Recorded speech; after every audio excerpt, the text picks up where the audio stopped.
안녕하십니까. 조선왕조 500년의 역사가 흐르는 이곳 경복궁의 구석구석을 함께 돌면서 친절하게 안내해드릴 큰별쌤 최태성입니다. 경복궁에 오신 거 환영합니다. 봄, 여름, 가을, 겨울 사계절 언제 와도 좋은 이곳 경복궁에서 만나니 더 반갑죠? 안녕하세요. 아이들 미연입니다. 조선의 법궁이었던 이곳 경복궁은요, 왕의 정치가 실현되었던 곳이기도 하고요, 나라의 중요한 일들이 결정되기도 했고요, 왕과 왕실 가족들이 살았던 곳이기도 합니다. 조선 500년 역사에 수많은 이야기들을 품고 있는 곳이죠. 오래도록 큰 복을 누리라 라는 의미가 담긴 이곳 경복궁에는요, 전각 하나하나 그리고 각 공간에 있는 문 하나하나에도 모두 깊은 의미가 담겨 있습니다. 맞아요. 우리 선조들이 어느 것 하나도 이름을 그냥 지은 곳이 없더라고요. 그 의미를 하나씩 되새겨보는 재미도 이번에 꼭 느껴보시기 바랍니다. 자, 그럼 재밌는 역사 공간 속으로 지금부터 함께 들어가 보도록 하겠습니다. 지금부터 함께 들어가 보시죠. 아름다운 연못 원정으로 안내하겠습니다. 잠시 쉬어가실 수 있습니다. 어디서 향기가 나는 것 같지 않나요, 여러분? 지금 우리 앞에 있는 연못이 향원지, 그리고 그 가운데 섬을 만들고 2층으로 놓인 육각 정자가 바로 향원정입니다. 여기서 향원은 향기가 멀리 간다라는 의미지요. 어쩐지 한 폭의 그림 같은 장면에 향기까지 전해지는 것 같더라니요. 아무리 골치 아픈 일이 있어도 여길 거닐다 보면 금세 잊어버릴 것 같은데요. 같이 이동해 볼까요?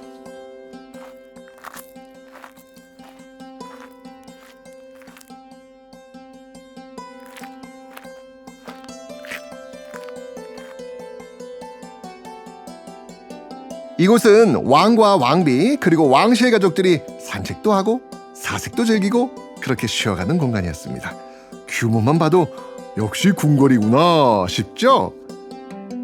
조선 초기 세조가 지었을 때는요, 지금보단 작은 규모였는데요, 고종 때 들어서 연못을 크게 넓히고요, 한가운데 인공섬을 만들면서 향원정을 세운 겁니다.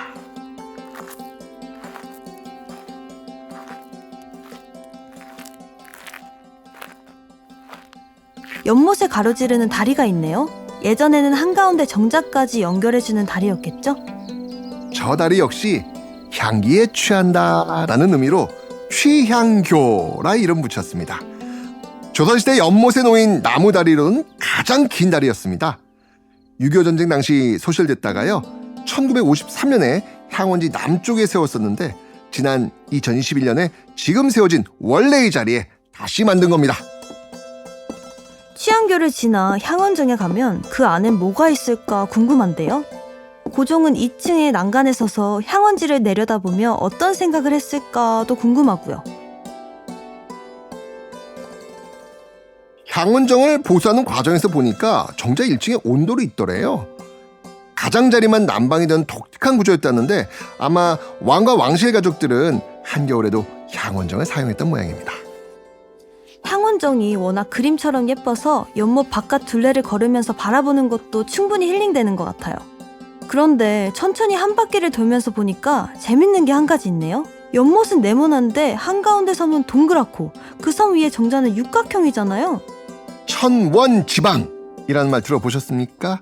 천원, 하늘은 둥글고 지방, 땅은 네모나다 라는 뜻입니다. 향원지를 만들 때도 그런 의식이 담겨 있었던 것이죠. 진짜 무엇 하나도 의미 없는 것이 없네요. 봄, 여름, 가을에는 수련이 예쁘고 겨울에 얼음이 열면 그 나름대로의 운치가 있을 것 같아요. 얼음이 연 얘기를 하니까 이거 말씀드려야 되겠는데요. 이곳 향원지가요, 우리나라 최초로 스케이팅 시범이 있었던 곳입니다. 1894년 겨울이었어요. 꽁꽁 얼어붙은 향원정에서 외교관과 선교사 가족들이 고종과 명성황후에게 빙족회 또는 빙해라고 불리던 스케이팅 시범을 보여줬다는 기록이 있습니다. 향원지가 우리나라 최초의 기록을 또 하나 가지고 있다던데요. 그렇습니다. 지금은 흔해진 전기불. 전기 없는 생활은 상상하기 어렵잖아요. 그 전기가 우리나라 최초로 밝혀진 곳이 바로 향원지 일원입니다. 고종은요, 태평양 건너 미국에 조선의 궁궐에 전기불을 설치해 주시오 라고 편지를 보냅니다. 자, 이 편지를 받은 주인공은 과연 누구였을까요? 글쎄요. 누구였을까요? 바로 에디슨이었습니다. 미국에서 공부를 하고 돌아온 6일준이라는 인물이 고종에게 전기와 전구에 대해 이야기를 전하고 미국에 다녀온 민영익 등의 사절단이 발전소 건설을 건의하면서 고종의 마음에 불을 밝혔던 것이죠.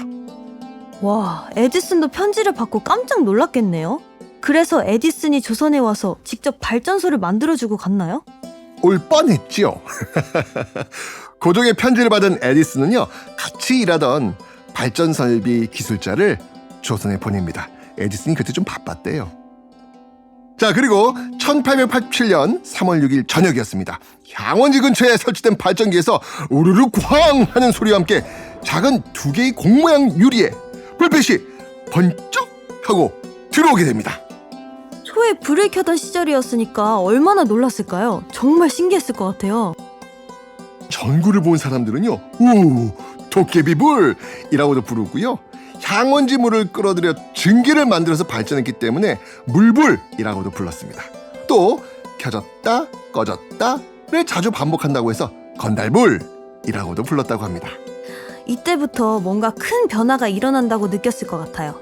신기하면서도 놀랍고 그러면서도 조심스러운, 조금은 혼란스럽기도 했던 조선이 서서히 근대로 넘어오는 시기의 일이었던 것 같네요. 맞습니다.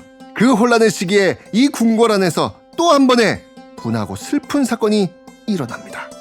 그 얘기는 다음 장소로 이동해서 조금 더 들려드리겠습니다. 이동하기 전에 저 향원정을 배경으로 예쁘게 사진 한 장 남기고 싶어요. 하나, 둘, 셋, 찰칵! 향원정을 살펴보고 나니 경복궁의 다른 이야기도 궁금한데요?